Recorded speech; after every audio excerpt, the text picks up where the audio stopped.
How long will your divorce take?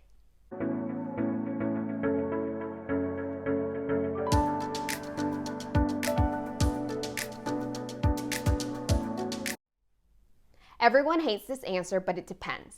The more complex the case, the longer it will take to complete. The more you and your spouse disagree, the longer it will take to complete. I think you get the picture.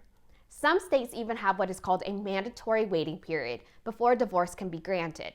For instance, in Texas, there is a mandatory 60-day waiting period.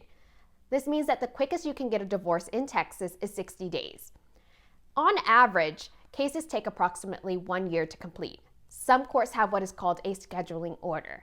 The scheduling order is a trial date that is set by the court. Courts do this to move cases along and to prevent spouses from dragging a case out.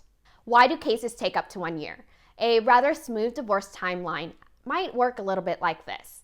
First, the divorce petition is filed and it is served on the other spouse, so nearly about a month later, the other spouse will file an answer.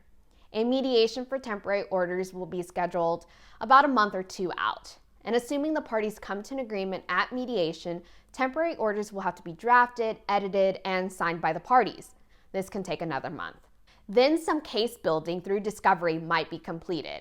Now, assuming both parties have a good vision or what they deem satisfactory vision of their case, a mediation might be scheduled again so that the parties can hopefully come to an agreement for the final terms of the divorce.